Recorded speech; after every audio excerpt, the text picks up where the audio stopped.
Most people think that places like Westchester and Mason are the top suburbs in Cincinnati, but the real number one suburb often gets overlooked. So today, we're gonna break down the top 3 suburbs for families according to niche.com's 2026 rankings. But don't worry, we're not just gonna look at a list. We're actually gonna break down each suburb and talk about real stats like property taxes, school ratings, cost of living, homes in the area, and so much more. We're gonna count down from number 3 all the way to number 1, and I really think that number 1 might surprise you. I know it surprised me. All right, so let's kick it off with number 3. And coming in at number 3, we have Madeira. So if I had to describe Madeira in one word, it would probably be community. Now, there's a lot of suburbs out there that will claim that they are walkable, but Madeira is actually walkable. In the central business district, you have over 150 different local businesses, and it's the kind of place where you can actually grab a coffee and then go walk and check out different shops. You have boutiques like the Pink Box, and you also have a place like Romualdo, which I probably butchered the name of, but it's a high-end tailoring. So you have all kinds of different unique shops and businesses. Now, one of the reasons why many residents love Madeira is the fact that it has incredible schools. On niche.com, it currently has an A rating, and it's also ranked as the number 6 school district in all of Hamilton County. Now, this is a relatively smaller school district with a little bit over 1,700 students, and if you compare that to a place like Mason, where Mason City Schools has over 10,000 students, you can see a huge difference. And this is an advantage for Madeira as they're able to bring down that student to teacher ratio and offer more of a one-on-one style education to their students. Now, of course, not every student is going to truly get one-on-one experience, but you do have that benefit of having a smaller school district. Okay, so now let's talk price. Now, if you want to live here, then you definitely will have to pay up for it, especially if you're comparing it to other suburbs in Cincinnati, where the median price point for a home is usually around $300,000. In Madeira, right now the median sold price is about $520,000. At a minimum, you can expect to be spending $500,000 to $600,000 to purchase a home here in Madeira. There's a lot of 1950s and 1960s Cape Cod and even some ranch style homes in the area that have kept their charm and character, and some of them have had some updates.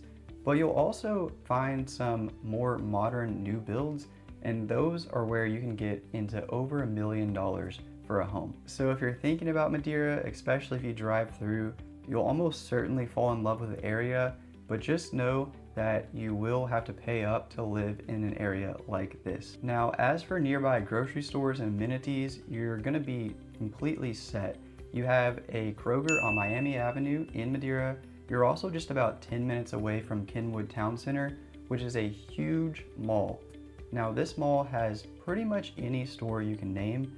Of course, there will be probably a lot more foot traffic there than in other areas, but it's a great convenience to have if you want to go shopping for a loved one, for a gift, or during the holidays, something like that. And also in the area of Kenwood Town Center, there's a Whole Foods and a Trader Joe's. So you kind of have all the options, kind of the trifecta of grocery stores right there. And before we get to number 2, if you have any questions or you're thinking about a move to buy or sell in Cincinnati, I would love to help you.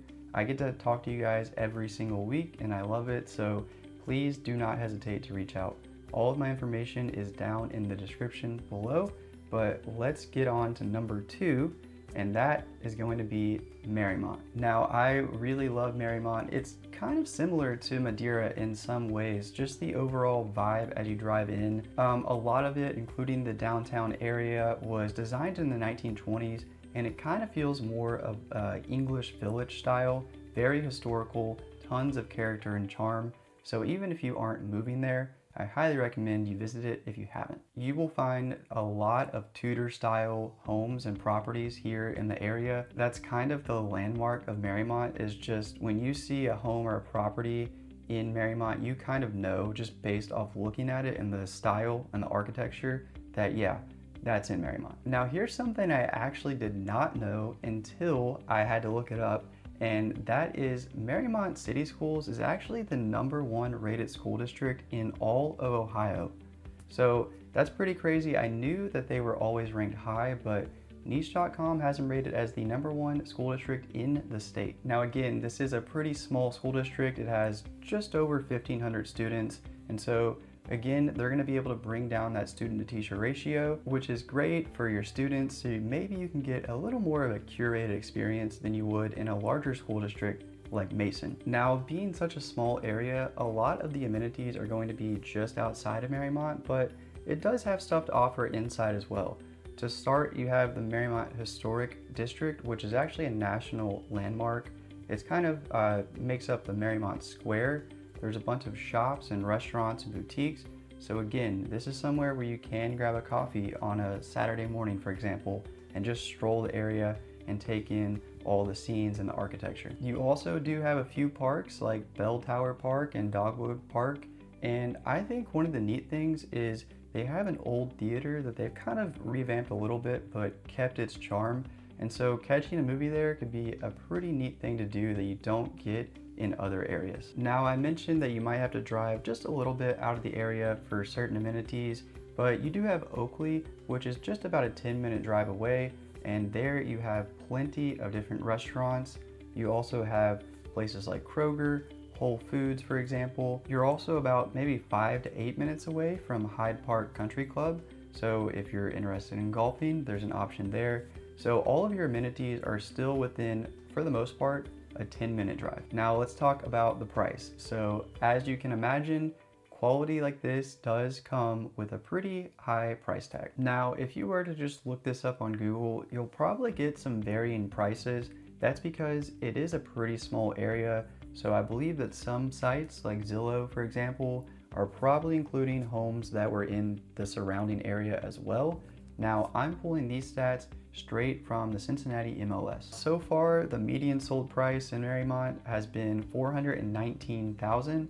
Although the maximum is just under 2 million. So there's a pretty broad range there, and it's pretty similar to Madeira in the sense that you can probably expect to pay around $500,000 or so, but just know there are pockets, especially more new construction homes, where you can easily be paying $1 million plus. All right, so now we are on to #1, and before I say it, I'm curious if you can guess, so leave a comment below and let me know what you think the #1 suburb is if you're from the area. I know a lot of you guys, maybe you're researching, so you have no clue, but #1 is going to be Wyoming. Now, this one surprised me a little bit. I definitely know that Wyoming is a great area. Personally, my wife and I love to go to Wyoming Community Coffee in Wyoming and just kind of walk around the area a little bit, but I was kind of surprised to see it at #1. So let's talk about why it got #1. So as you can imagine, Wyoming City Schools also are ranked very highly. In fact, niche.com has them rated as the 7th best district in all of Ohio. And I really think the reason they have such a high rating is they focus on the whole of the child. They're not just focusing on academics or extracurriculars. They have one of the better funded arts programs in the whole of Ohio. Their athletics are also doing well. I believe they just won the state championship in basketball.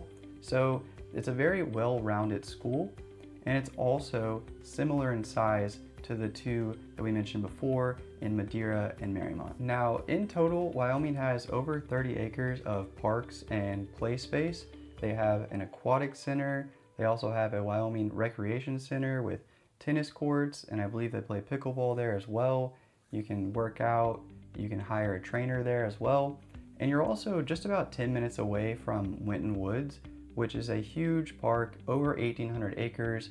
They offer kayaking, there's horseback riding, you can simply just run or walk. There's all kinds of things to do in and near Wyoming. And maybe one of my favorite things that I've personally experienced outside of Wyoming Community Coffee is the Village on the Green area in kind of the downtown Wyoming area. In that area, they often host concerts, and you can check out their website to see the schedule, but it's a pretty neat area. You can set up lawn chairs and listen to some live music. And as far as amenities and nearby stores, you have great access to I-75. You're also just off Springfield Pike, so you're less than 10 minutes away from places like Kroger, for example. But if you're looking for more of a variety, then you can drive roughly 15 to 20 minutes and you can find yourself in Blue Ash, and Blue Ash has a lot more to offer. There's a Whole Foods there, for example. So if you're looking for more variety, you're about a 15-20 minute drive in really any direction, and you'll find a town with a lot more to offer as well. All right, and let's talk about my favorite part about Wyoming, and that is the housing. I don't say that just because I'm a realtor. I say that because so many of the streets in Wyoming are just picturesque, like they should be in a movie. There is a lot of historic charm in these homes, but also, if you can imagine just tree-lined streets, that is what Wyoming is. There's a lot of Victorian style and mid-century style homes, and there are some that have also been updated, but a lot have kept their original charm. Now, don't get me wrong, there's still pockets where you find ranch style homes as well, so you kind of have it all, but there's definitely a pocket of Wyoming that looks like it should be in a movie. Now, of all three, I would say Wyoming is probably the most affordable on this list, which is awesome because it is ranked number 1. The median sold price so far this year is about $433,000. Now, the maximum price that we've seen so far is just over $650,000. So you can get up into the ranges of Madeira and Marymount, but you can also definitely find homes in the $300,000 to $400,000 range. I actually just showed a home in Wyoming just a couple days ago, and it was listed at $320,000. So if that is your range, then trust me, there are plenty of homes there for you. All right, so there you have it. We have Madeira, Marymount, and Wyoming. And I want to know from you guys, based off what the information I gave you, or maybe what information you know, is that the correct order? Would you have ordered them differently? Or maybe would you take one off and substitute it for a place like Mason or Westchester or somewhere else? I'd love to hear from you guys down in the comments. And right now, the Cincinnati market is moving fast. We are completely in the spring market, and as we gear up to summer, we're seeing a lot of activity on both sides. So if you are thinking about a move, whether it's buying, selling, maybe you're like, hey, I'm not ready right now. It'll probably be 6 months for me, but I just have a couple questions. That's totally fine. I get to talk to you guys every single week, and there's plenty of you guys that just have some questions, and I do not mind at all to help you out during that process. So please don't hesitate to reach out. All of my information is down in the description. And as always, guys, thank you so much for watching, and until next time.